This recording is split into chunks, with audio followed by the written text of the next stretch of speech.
Hello दोस्तों, एक बार फिर से स्वागत है आपका अपने YouTube चैनल पर जिसका नाम है ऑनलाइन आईटी। दोस्तों, जैसा कि आपको मालूम है, पिछले दिनों हमने आपके एग्जाम्स की तैयारी को लेकर आईटीआई इलेक्ट्रीशियन थ्योरी के महत्वपूर्ण प्रश्नों की एक सीरीज चालू करी है। दोस्तों, इसी क्रम में आज का वीडियो हम आपके लिए लेकर आए हैं, जिसमें आईटीआई इलेक्ट्रीशियन थ्योरी के चैप्टर नंबर 5 जिसका नाम है डीसी परिपथ के महत्वपूर्ण प्रश्नों को हम आपके लिए लेकर आए हैं। चूंकि दोस्तों ये चैप्टर काफ़ी महत्वपूर्ण है और इस चैप्टर में से हर वर्ष एक नहीं बल्कि 2 से 3 क्वेश्चन हमेशा आते रहे हैं। साथ ही प्रतियोगी परीक्षाओं में टेक्नीशियन, जेवीएनएल, रेलवे आदि में भी इस चैप्टर में से काफ़ी प्रश्न आते हैं दोस्तों। इसलिए इसके हमने 20 प्रश्न आपके लिए सेलेक्ट किए हैं, जो कि गत परीक्षाओं में भी आए हैं और आगे आने वाली परीक्षाओं में भी जिनके आने की प्रबल संभावनाएं हैं दोस्तों। तो दोस्तों, बिना देर किए हुए शुरू करते हैं आज का वीडियो।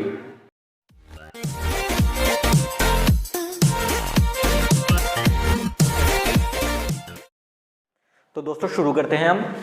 पहला जो क्वेश्चन है वो ये है, ओम के नियम के कथन के अनुसार परिपथ में धारा प्रत्यक्ष किसके अनुपातिक होती है। ये क्वेश्चन 2017 आईटीआई की परीक्षा में भी आ चुका है दोस्तों। तो प्रश्न अगर आपको ओम का नियम मालूम है तो आसानी से इसको हल कर सकते हैं। ओम का नियम मैं आपको बता देता हूं। ओम के नियम के अनुसार जो विद्युत धारा है वो वोल्टेज के समानुपातिक होती है। वोल्टेज और विद्युत धारा समानुपातिक होती है और प्रतिरोध के विलोमानुपातिक होती है दोस्तों।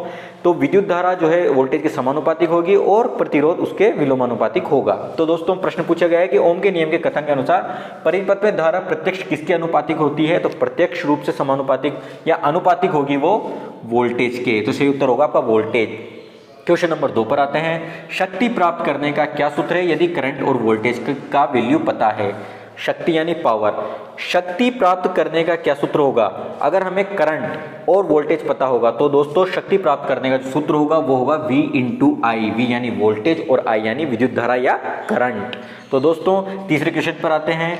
विद्युत हीटर का पावर इनपुट यानी शक्ति क्या है जो 240 वोल्ट की सप्लाई पर 4 एम्पियर का करंट लेता है। अगर विद्युत हीटर 240 वोल्ट की सप्लाई पर 4 एम्पियर की करंट लेता है तो उसकी पावर इनपुट क्या होगी। दोस्तों इसको सोल्व करने के लिए हम हमारा शक्ति ज्ञात करने का जो सूत्र है जो कि है V इंटू आई, इसका उपयोग करेंगे। V यानी वोल्टेज है 240 और आपकी विद्युत धारा है वो है 4 एम्पियर। तो आपका सही उत्तर होगा 960 वाट।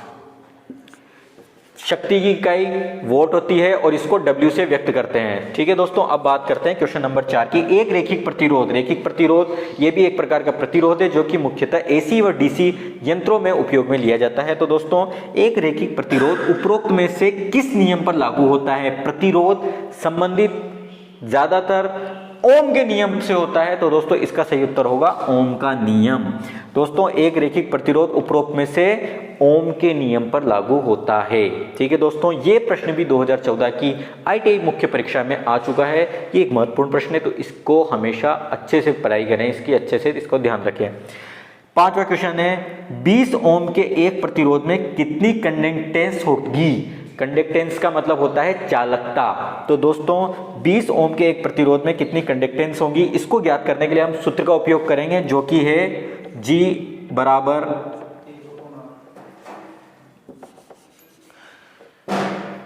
1/R। G चालकता का प्रतीक चिन्ह है। जो अपना रेजिस्टेंस है वो होगा 20 ओम और आपका उत्तर होगा 0.05 साइमन। ठीक है दोस्तों, तो चालकता ज्ञात करने का सूत्र होता है G बराबर 1/R यानी R यानी आपकी प्रतिरोधकता और इसको आप S। तो दोस्तों बात करते हैं क्वेश्चन नंबर 6 की। क्वेश्चन नंबर 6 है, कौन सा प्रतिरोध भौतिक रूप से आकार में सबसे बड़ा है। दोस्तों वो प्रतिरोध ज्ञात करना है जो आकार में भौतिक रूप से सबसे बड़ा हो। दोस्तों इसमें मैं आपको उपरोक्त उपलब्ध विकल्पों में से बता देता हूं। पहला विकल्प है 100 ओम 10 वाट, B 10 ओम 50 वाट, C 1 मेगा ओम 1/2 वाट, D 1 किलो ओम 1 वाट। दोस्तों इसमें आपको कंफ्यूज इसलिए किया जाएगा कि हो सकता है स्टूडेंट जो एग्जाम दे रहा है वो यूँ सोचे कि जो सबसे बड़ी प्रतिरोध का मान है यानी 1 मेगा ओम ये सबसे बड़ा आकार में भौतिक में रूप से सबसे बड़ा प्रतिरोध होगा, इसलिए वो इसको उत्तर में भर सकता है, पर ये गलत उत्तर होगा। दोस्तों मैं आपको बता देना चाहता हूँ जिस प्रतिरोध की शक्ति सबसे ज्यादा होगी वो प्रतिरोध सबसे बड़ा आकार में होगा? तो दोस्तों आपका सही उत्तर होगा 10 ओम 50 वाट, क्योंकि 50 वाट सबसे बड़ा है शक्ति में उपलब्ध विकल्पों में से, इसलिए सबसे ज्यादा आकार में बड़ा प्रतिरोध 50 वाट 10 ओम होगा। ठीक है दोस्तों, अब बात करते हैं अगले क्वेश्चन की। अगला क्वेश्चन है 200 वाट अपॉन 250 वोल्ट के लैंप का प्रतिरोध क्या होगा? ये क्वेश्चन जेवीवीएनएल और डीएमआरसी की परीक्षाओं में भी आ चुका है दोस्तों।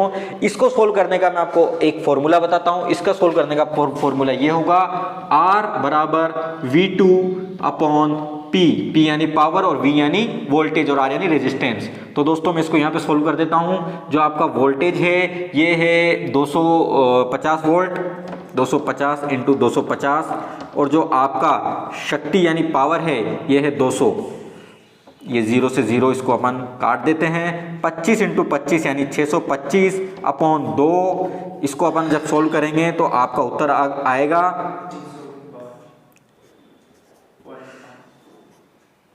ये आप चूंकि ओम 312.5 ओम, आपका सही उत्तर होगा 312.5 ओम। ठीक है दोस्तों, अब बात करते हैं क्वेश्चन नंबर 8।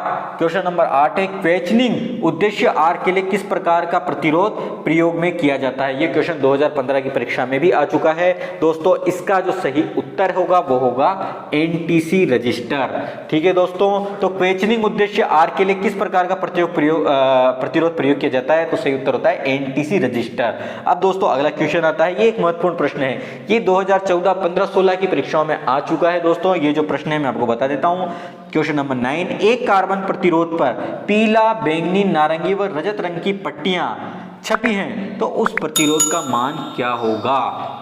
दोस्तों सही उत्तर होगा आपका C 47 kilo ohm plus minus 10%। दोस्तों ये आपको प्रतिरोध की सारणी पढ़नी पड़ेगी इस उत्तर को समझने के लिए और जानने के लिए। क्वेश्चन नंबर 10 यहाँ पर दिया हुआ है, निम्न में से I5 का मान क्या है? दोस्तों ये प्रश्न सन 2014 और 2018 की ITI मुख्य परीक्षा में आ चुका है। इसका आपको एक दिया हुआ है परिपथ का डायग्राम यहाँ पर दिया हुआ है। इस डायग्राम को सबसे पहले आपको समझना पड़ेगा कि ये किस प्रकार का परिपथ है। दोस्तों मैं बता देता हूँ आपको, ये जो परिपथ है ये किरचॉफ के प्रथम नियम पर आधारित है। दोस्तों किरचॉफ का प्रथम नियम आपको याद होना चाहिए, मैं आपको बता देता हूँ किरचॉफ का प्रथम नियम। किरचॉफ के प्रथम नियम के अनुसार किसी परिपथ में जो विद्युत धारा प्राप्त हो रही है एवं विद्युत धारा का निर्गम हो रहा है, यानी विद्युत धारा का आगमन और निर्गम के दौरान जो उनका संगम बिंदु होता है, ये विद्युत धारा का आगमन हो रहा है 3 जगह से और विद्युत धारा का निर्गम हो रहा है 2 जगह से, परंतु इनका जो संगम बिंदु है इस पर विद्युत धारा का मान 0 होना चाहिए किरचॉफ के प्रथम नियम के अनुसार। तो इसी तरीके से इसको हमें सॉल्व करना पड़ेगा।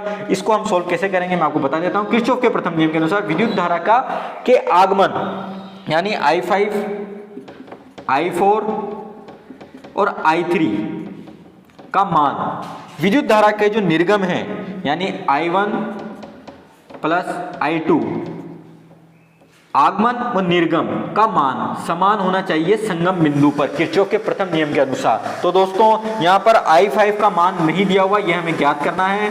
I4 का जो मान है ये दिया हुआ है 1.2 एम्पियर प्लस I3 का मान दिया हुआ है 5 एम्पियर, I1 का मान दिया हुआ है 2.8 एम्पियर, I2 का मान हमें दिया हुआ है 10.2 एम्पियर। इसको हम सोल्व करेंगे। I5 प्लस 1.2 प्लस 5, इसका जो उत्तर होगा 6.2 होगा, बराबर 2.8 प्लस 10.2 को अगर हम जोड़ेंगे तो ये आएगा 13। ठीक है दोस्तों, I5 बराबर, अब इसका हम पक्षांतरण करेंगे 13, पक्षांतरण करने पर 6.2 माइनस में चल जाएगा। दोस्तों I5 का अगर मान निकलेगा तो ये निकलेगा 6.8 एम्पियर। तो दोस्तों I5 का मान होगा 6.8 एम्पियर। अगर इसको हमें सिद्ध करना है तो हम इसको बहुत आसानी से सिद्ध कर सकते हैं, क्योंकि I1 और I2 का जो योग है ये आ रहा है 13, यहाँ पर 6.2 और I5 का मान 6.8 का योग आएगा 13, तो 13 बराबर 13। तो जो विद्युत धारा का आगमन और निर्गम के दौरान जो संगम बिंदु पर उनका मान 0 हो रहा है। तो दोस्तों इस तरीके से हम इस प्रश्न को सोल्व कर सकते हैं।